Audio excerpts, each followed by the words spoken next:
வணக்கம் சொந்தங்களே. இப்போ நீங்கள் பார்த்துட்டு இருக்கிறது பார்த்தீங்கன்னா டியூட்ஸ் ஃபாரில் ஆக்ரோலக்ஸ் 50ங்க 4 வீல் டிரைவ் ஆப்ஷனோட வரும். இதில் பார்த்தீங்கன்னா டானா ஆக்சில் வரும்.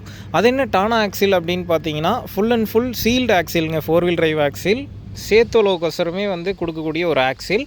நீங்கள் எவ்வளோ சேத்துல ஓட்டினாலும் சரி, ஆக்சில் அவ்வளோ சீக்கிரம் பிரேக் ஆகி உள்ளே சேர் போகாதுங்க. ஸோ நல்ல ஹெவி டியூட்டியாக இருக்கும். ஃபுல் ஃபினிஷிங்கில் தந்திருப்பாங்க. அது மட்டும் இல்லாமல் இந்த ஆக்சிலுக்கு வாரண்ட்டியும் கொடுக்குறாங்க. 2 வருஷம் பார்த்திங்கன்னா வாரண்ட்டி இருக்குது. ஸோ இந்த தனா ஆக்சில் பார்த்திங்கன்னா மெயினாக சேத்தோலோவுக்காக ப்ரொமோட் பண்ணிக்கிட்டு இருக்காங்க. அதே மாதிரி டயர் சைஸுமே பார்த்திங்கன்னா உங்களுக்கு வித்தியாசம் தெரியும். இதுக்கு முன்னாடி பார்த்திங்கன்னா டியூட்ஸ் ஃபாரோட டயர் எல்லாமே பார்த்திங்கன்னா அகலமாக வரும் 4 வீல் டிரைவை பொறுத்த வரைக்கும். ஆனால் இப்போ பார்த்திங்கன்னா காம்படிட்டர்ஸ் எல்லாமே சின்ன டயர் கொடுக்குறதுனால இவங்களும் பார்த்திங்கன்னா 9.5க்கு 20 சைஸ் டயர் கொடுத்துருக்காங்க. ஸோ டயர் ஆப்ஷன்ஸுமே பார்த்திங்கன்னா ரெடியூஸ் பண்ணியிருக்காங்க. வேணும்னா நம்ம அகலமாக இருக்கிறது வேணால் போட்டுக்கலாம். பட் இப்போ அவங்க கொடுக்குறது பார்த்திங்கன்னா சின்ன சைஸ் டயர் தான் கொடுக்குறாங்க. அதாவது அகலம் உங்களுக்கு பார்த்திங்கன்னா தெரியும். பழைய வண்டி டயர்லாம் பார்த்திங்கன்னா இன்னும் நல்லா அகலம் வரும். அதே மாதிரி ஃப்ரண்ட்டில் பெருசாக எந்த ஒரு மோடிஃபிகேஷனும் கிடையாதுங்க. ஆரம்பத்துலேருந்து என்ன டிசைன் கொடுத்தாங்களோ அதே தான் கொடுத்துருக்காங்க. ஸோ லோகோ பார்த்திங்கன்னா இங்கே பதிச்சிருக்காங்க டியூட்ஸ் ஃபார். அடுத்து பார்த்திங்கன்னா முன்னாடி ஒரு புஷ் பட்டன் இருக்குங்க.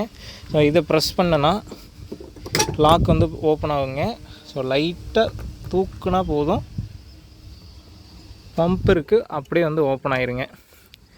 ஸோ ஏர் வென்டிலேஷன் டியூட்ஸ் ஃபாரில் எப்பயும் போல் 3 டைமென்ஷன் சைடு, ரைட்டு, லெஃப்ட்டு, மேலே எல்லாமே கொடுத்துருக்காங்க. ஸோ பார்த்திங்கன்னா தெரியும் ஏர் வென்டிலேஷன் எந்த அளவுக்கு இருக்குதுன்னு சொல்லிட்டு. எல்லா சைடுமே நல்லா கொடுத்துருப்பாங்க. ஃப்ரண்ட்டில் பார்த்திங்கன்னா எப்பயும் இருக்க மாதிரி சேம் தான். இது பார்த்திங்கன்னா ட்ரை டைப் ஏர் ஃபில்டருங்க. அடுத்து பார்த்திங்கன்னா பேட்டரி கொடுத்துருக்காங்க. இது பார்த்திங்கன்னா ஃபுல் அண்ட் ஃபுல் ஒரு நான் டர்போ இன்ஜினுங்க. ரேடியேட்டர் பாருங்கள். ரேடியேட்டர் போர்ஷன் எப்படி கொடுத்துருக்காங்க, எவ்வளோ பெருசாக இருக்குதுன்னு பாருங்கள். அடுத்து பார்த்திங்கன்னா இன்ஜின் போர்ஷனுங்க. இன்ஜின் போர்ஷன் பொறுத்த வரைக்கும் பார்த்திங்கன்னா 3000 சிசி கொண்ட இன்ஜின். அடுத்து பார்த்திங்கன்னா 50 ஹெச்பி வருங்க பியூர். இது பார்த்திங்கன்னா 50 ஹெச்பி நான் டர்போ இன்ஜினுங்க. அதே மாதிரி கவர்னர் கான்செப்ட் தான். ஸோ இண்டிவிஜுவல் பம்ப் இருக்குங்க. ஒரு நாசிலுக்குமே பார்த்திங்கன்னா இண்டிவிஜுவல் பம்ப் வரும். இந்த பக்கம்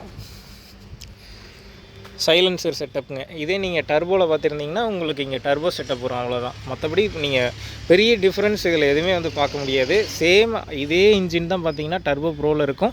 என்ன அதில் எக்ஸ்ட்ரா டர்போ கொடுத்துருப்பாங்க. இதில் நான் டர்போங்க, அவ்வளோதாங்க. மற்றபடி எல்லாமே பார்த்திங்கன்னா சேம் டிக்டோ அதே தான். அடுத்து பார்த்திங்கன்னா பம்ப் டியூவல் பம்ப் இருக்குங்க. ஆயில் ஃப்ளோ ரேட் அதிலே சொல்லியிருப்பேன் 31 LPM. சேம் இதுலேயும் பார்த்திங்கன்னா அதே 31 LPM தான் கொடுத்துருக்குறாங்க. பார்க்கிங் பிரேக்கு, இண்டிபெண்டன்ட் பிடிஓ கிளச்சுங்க. பிடிஓ கிளச் தான் எனக்கு ரொம்ப பிடிச்சிருக்கு. அவ்வளோ ஸ்மூத்தாக இருக்குங்க. நீங்கள் அந்த இண்டிபெண்டன்ட் பிடிஓ லிவர்னு மற்ற ப்ராண்டில் இருக்கும், அது கொஞ்சம் டஃப்பாக இருக்கும். ஆனால் இது பாருங்கள், அவ்வளோதாங்க, செம்மையாக இருக்குது. நான் இதை அழகாக ப்ரெஸ் பண்ணி கீழே இறக்குனா போதும். இதில் பார்த்தீங்கன்னா 10 ஃபார்வேர்டு 10 ரிவர்ஸ் கொண்ட கியர் பாக்ஸ் கொடுத்துருக்காங்க. க்ரீப்பர் வேணாலும் எடுத்துக்கலாங்க. க்ரீப்பர் எடுத்திங்கன்னா 15 ஃபார்வேர்டு 15 ரிவர்ஸ் வரும். இந்த கியர் பாக்ஸ் ஆப்ஷனை பொறுத்து காஸ்ட்டுமே பார்த்திங்கன்னா மாறுங்க. இது பார்த்திங்கன்னா ஷட்டில் ஷிஃப்ட்டுங்க. இங்கே ஹேண்டுக்கிட்டே கொடுத்துருக்காங்க. ஸ்மூத்தாக இருக்குங்க. எல்லா கியருமே சிங்க்ரோமெஸ் கியருங்க. செம்ம ஸ்மூத்தாக இருக்கும். நியூட்ரல். ஸோ செம்ம ஸ்மூத்தாக காரில் போடுற மாதிரியே போடலாம். அடுத்து பார்த்திங்கன்னா மீட்டருங்க. ஸோ மீட்டர் நார்மலாக எப்பயும் போல் கிளாசிக் வெர்ஷனில் கொடுத்துருக்காங்க.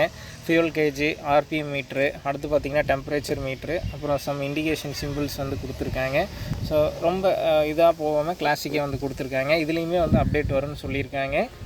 அடுத்து பார்த்திங்கன்னா உங்களுக்கு ஸ்விட்சஸ்ங்க. ஸ்விட்சஸில் பார்க்கும்போது பார்த்திங்கன்னா இங்கே லைட் ஸ்விட்ச் இருக்குங்க. அதுக்கப்புறம் பார்க்கிங் ஹசார்டு, ஹாரன் இருக்குங்க. ஸோ பேசிக்காக என்ன வரணுமோ அதை கொடுத்துருக்காங்க. அடுத்து இது பார்த்திங்கன்னா பிரேக் ஃப்ளூயிடுங்க. பிரேக்குக்கு தனியாக ஃப்ளூயிடு கொடுத்துருக்காங்க. அதை அப்பப்போ செக் பண்ணிக்கோங்க. இதான் பார்த்திங்கன்னா இன்ஜின் சவுண்டுங்க.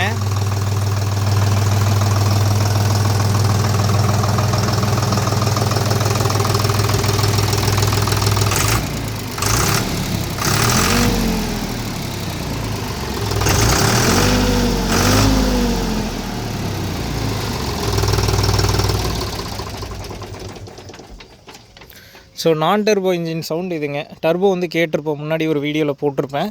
ஸோ இது பார்த்திங்கன்னா நான் டர்போ இன்ஜினோட சவுண்டு கொஞ்சம் டிஃப்ரென்ஸ், ரொம்ப பெரிய வித்தியாசம்லாம் இல்லை. அது மட்டும் இல்லாமல் இதில் ஹைலைட்டே சொல்லக்கூடிய விஷயம்னு பார்த்திங்கன்னா இதோட எஸ்எஃப்சி தாங்க. சேம் டர்போவில் என்ன கொடுப்பாங்களோ அதே 265 எஸ்எஃப்சி வந்து கொடுத்துருக்காங்க. சேம் மைலேஜ் தான் வந்து உங்களுக்கு இதில் கம்பெனி வைஸில் வந்து சொல்லியிருக்கிறது. சேம் மைலேஜ் தான் போகுன்னு வந்து சொல்லியிருக்காங்க. ஸோ அதுதான் வந்து ஒரு ஆச்சரியமான விஷயம். டிஃப்ரென்ஷியல் லாக் வந்து கொடுத்துருக்காங்க. நிறைய பேர் வந்து இந்த டிஃப்ரென்ஷியல் லாக்னால் என்னன்னு கேட்டிருந்தீங்க. டிஃப்ரென்ஷியல் லாக்னால் ஒன்றுமே இல்லைங்க. இப்போ ஒரு பக்கம் நான் பிரேக் அடித்தேன் அப்படின்னா இன்னொரு டயர் வந்து சுற்றிக்கிட்டே இருக்கும். க்ரௌண்ட் பார்ட் வந்து பார்த்திங்கன்னா தனியாக சுற்றும். இதே நான் வந்து இந்த டிஃப்ரென்ஷியல் லாக்கு வந்து ப்ரெஸ் பண்ணேன் அப்படின்னா 2 டயருக்குமே பவர் வந்து சேமாக போகும். 2 டயருமே நிற்காமல் வந்து சுற்றுங்க. அதுதான் வந்து இதில் இருக்கக்கூடிய ஒரு அட்வான்டேஜுங்க. கியர்ஸ்லாம் பார்த்திங்கன்னா உங்களுக்கு வந்து சிங்க்ரோமெஸ் கியருங்க, செம்ம ஸ்மூத்தாக இருக்கும். அது இல்லாமல் ஷட்டில் ஷிஃப்ட் இருக்குங்க. ஸோ ஷட்டில் ஷிஃப்ட் பார்த்திங்கன்னா இங்கே வந்து தந்துட்டாங்க. இப்போ நான் பார்த்திங்கன்னா இங்கே இருந்தது அப்படின்னா ஸ்டேரிங்கையும் ஹேண்டில் பண்ணோம், ஷட்டில் ஷிஃப்ட்டையும் ஹேண்டில் பண்ணுற மாதிரி இருக்கும். ஆனால் இங்கே கொடுத்ததுனால பார்த்தீங்கன்னா ஒரு கையில் ஸ்டேரிங் எப்பயுமே வந்து கண்ட்ரோலில் இருக்குங்க. அடுத்து டயர் சைஸ் பார்த்தீங்கன்னா பேக்கில் வந்து 14.9க்கு 28ங்கிற சைஸ் டயர் வருதுங்க. இதோட பிடிஓ ஹெச்பின்னு பார்த்தீங்கன்னா அப்ராக்சிமேட்டாக 45.6 ஹெச்பி வருங்க. அது மட்டும் இல்லாமல் ரிடக்ஷன் வந்து பிளானிட்டரி ரிடக்ஷன் தான் வந்து கொடுத்துருக்காங்க. வித் ஸ்ட்ரைட் ஆக்சிலோடு வருங்க. பிளானிட்டரி பார்த்தீங்கன்னா உங்களுக்கு இங்கே வந்து ரெடியூஸ் ஆகி ஸ்ட்ரைட் ஆக்சில் வந்து கொடுத்துருக்குறாங்க. அடுத்து பார்த்திங்கன்னா உங்களுக்கு லிஃப்டிங் கெப்பாசிட்டி 1900 கேஜி கொடுத்துருக்காங்க. அது மட்டும் இல்லாமல் இந்த வண்டியோட ஸ்பெஷாலிட்டின்னு பார்த்திங்கன்னா வண்டி ஆஃப் பண்ணதுக்கப்புறம் ஹைட்ராலிக் வந்து கீழே இறங்காதுங்க. இப்போ நான் போய் லிவரை இறக்குனா கூட ஹைட்ராலிக் பார்த்திங்கன்னா கீழே இறங்காது. சேஃப்டி மெஷர்ஸ்க்காக அந்த ஒரு அட்வான்டேஜ் வந்து கொடுத்துருக்குறாங்க. ஸோ வண்டி பர்ஃபார்மன்ஸ் வைஸ் பார்த்திங்கன்னா நல்லா இருக்குங்க. நம்ம எதுக்கு எடுத்து ஓட்டுறோங்கிறது தான் வந்து இருக்குது. எல்லா வண்டியுமே பார்த்திங்கன்னா நல்ல வண்டி தான், எந்த வண்டியுமே வந்து குறை சொல்ல முடியாது. நம்ம எதுக்கு எடுத்து யூஸ் பண்ணுறோங்கிறதுல தான் சக்ஸஸும் ஃபெயிலியரும் இருக்குது. அது மட்டும் இல்லாமல் நிறைய பேர்த்துக்கு வந்து டியூட்ஸ் ஃபார் டிராக்டர் வந்து நல்ல டிராக்டராங்கிற ஒரு டவுட் இருக்கும். ஸோ என்னுடைய ஓப்பன் டாக் பார்த்திங்கன்னா இது வரைக்கும் எனக்கு தெரிஞ்சவங்க யாருமே வந்து இந்த வண்டியை வந்து குறை சொன்னதே கிடையாதுங்க. ஓப்பன் டாக் நான் வந்து சொல்கிறேன். இது வரைக்கும் யாருமே வந்து இந்த வண்டியில் இந்த ஃபால்ட்டு, டீசல் சேர்ந்து போச்சு, இல்லை அடிக்கடி ஸ்பேர்ஸ் போயிடுது, அந்த மாதிரி எந்த ஒரு காரணமுமே வந்து இது வரைக்கும் என்கிட்ட சொன்னது கிடையாது. என்கிட்ட தெரிஞ்சவங்க எல்லாமே சொல்கிறது டீசெண்டான பர்ஃபார்மன்ஸ் இருக்குது, குறை சொல்கிற அளவுக்கு எதுவுமே கிடையாதுன்னு தான் சொல்லியிருக்காங்க. நிறைய பேர் வந்து டியூட்ஸ் ஃபார் டிராக்டர்னாலே அது ஆகாது, அது வந்து வேஸ்ட்டு, அந்த மாதிரிலாம் வந்து சொல்லிகிட்டு இருக்காங்க.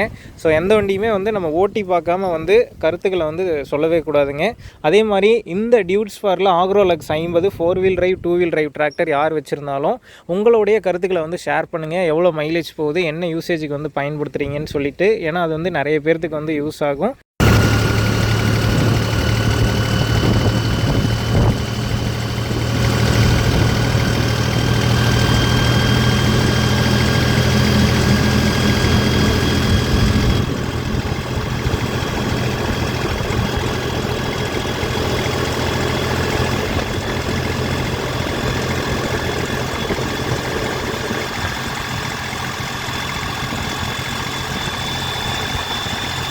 இந்த வீடியோ பிடிச்சிருந்தால் லைக் பண்ணுங்கள், யூஸ்ஃபுல்லாக இருந்தால் ஃபார்மர்ஸ்க்கு ஷேர் பண்ணுங்கள். மேலும் இது போன்ற புதிய தகவல்களுக்கு நம்ம சேனலை மறக்காமல் ஃபாலோ பண்ணிக்கோங்க.